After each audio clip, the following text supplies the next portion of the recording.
இல்லை நாங்கள் வந்து தொடர்ச்சியாக வந்து நான் நடிகர்களுடைய அரசியல் பிரவேசத்தை நான் எதிர்க்கிறவன். நான் ஏற்கனவே நடிகர் ரஜினிகாந்த் அவர்களுடைய அரசியல் பிரவேசத்தை எதிர்த்தேன். அவர் அரசியலுக்கே வரலை. இன்னைக்கு வந்து நடிகர் விஜய் அவர்கள் வந்து அரசியலுக்கு வந்து இன்னைக்கு 50 வயசுல வந்திருக்கிறாரு.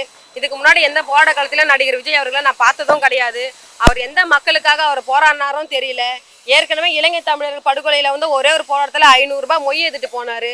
அதை விட நடிகர் விஜய் பார்த்ததோடு சரி. இன்னைக்கு ஒரு கட்சி ஆரம்பிச்சு அவர் பின்னாடி வந்து சினிமா மோகத்தினால் மட்டும்தான் இளைஞர்கள் பின்னாடி திரள்றாங்களே தவிர நடிகர் விஜய் அவர்களுக்கு எந்த கொள்கை கோட்பாடு தலைமைக்கான பண்பு எதுவுமே கிடையாது.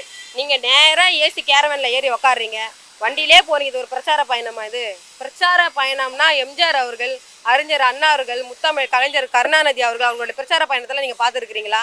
மக்களோட மக்களாக இருப்பாங்க. மக்களை நேரடியாக சந்தித்து அந்த பிரச்சாரத்தில் வந்து மக்களுடைய கோரிக்கை என்ன, இந்த மண்ணுடைய கோரிக்கை என்ன, மக்களுடைய உரிமை எங்கே பறிக்கப்பட்டிருக்குன்னு கேட்டு அந்த பிரச்சார பயணம் இருக்கும். நாங்களாம் நடைப்பயணம் 32 நாள் நாங்களாம் சென்னை டு கன்னியாகுமரி நடைப்பயணம் போனோம். அந்த மக்களுடைய வலி வேதனை என்னன்னு எங்களுக்கும் தெரியும்.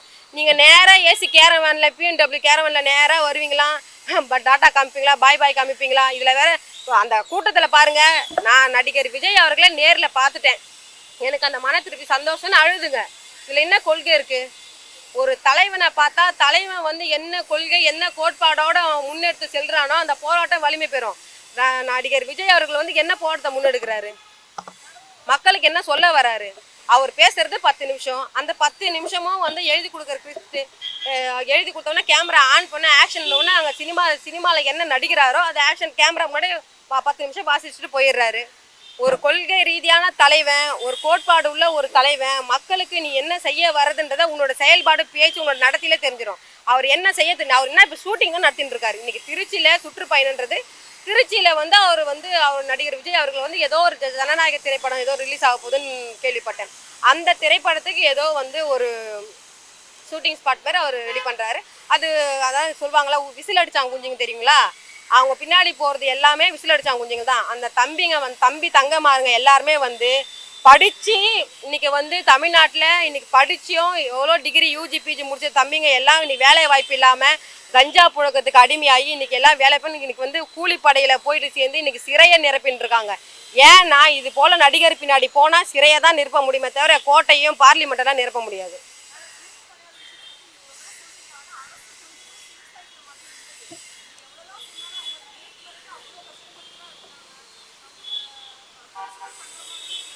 இல்லை, தூய்மை பணியாளர்கள் வந்து எப்படின்னு பார்த்தீங்கன்னா அவங்களுடைய கோரிக்கை வந்து நியாயமாக இருந்தது.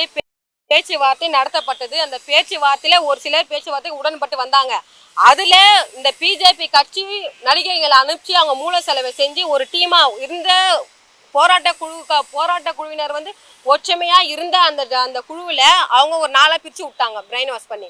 நாங்கள் அதை செய்கிறோம், நாங்கள் இதை செய்கிறோம், நீங்கள் இதை பேசுங்க அதை பேசுங்கன்னு சொல்லி அவங்களுடைய மனநிலையை மாற்றம் அடைய வச்சாங்க. அதனால் அதில் வந்து ஒரு டீமாக பிரிஞ்சு இன்றைக்கி தனித்தனியாக போராடுறாங்க. ஒரு சிலருக்கு வந்து இன்றைக்கி வந்து அவங்க அரசாங்கம் சொல்கிற அந்த பேச்சுவார்த்தையில் ஏற்று அவங்க பணி செஞ்சுன்னு தான் இருக்கிறாங்க. நான் என்ன கேட்குறேன்னா, ஒரு போராட்டம்னா ஒரு மக்கள் தன்னெழுச்சா ஒரு போராட்டத்தை முன்னெடுக்கிறாங்கன்னா இன்றைக்கி தமிழ்நாட்டில் இருக்கக்கூடிய எல்லா அரசியல் கட்சிக்கும் ஆதரவு தெரிவித்தாங்க. ஆனால் பாரதிய ஜனதா கட்சி மட்டும்தான் அதை உள்ளே பூந்து கலங்க வேலை பார்த்தது. அதனால தான் அந்த போராட்டத்துக்கு வலிமை இல்லாமல் வலிமையை செஞ்சுருக்காங்க. டயா பூஸ்டர் சுகருடைய ரிமோட் கண்ட்ரோல் இனி உங்க கையில. அனைத்து மருந்து கடைகளிலும் கிடைக்கும்.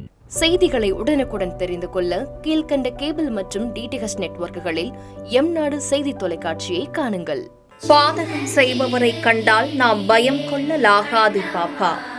மோதி மிதித்து விடு பாப்பா, அவர் முகத்தில் உமிழ்ந்து விடு பாப்பா.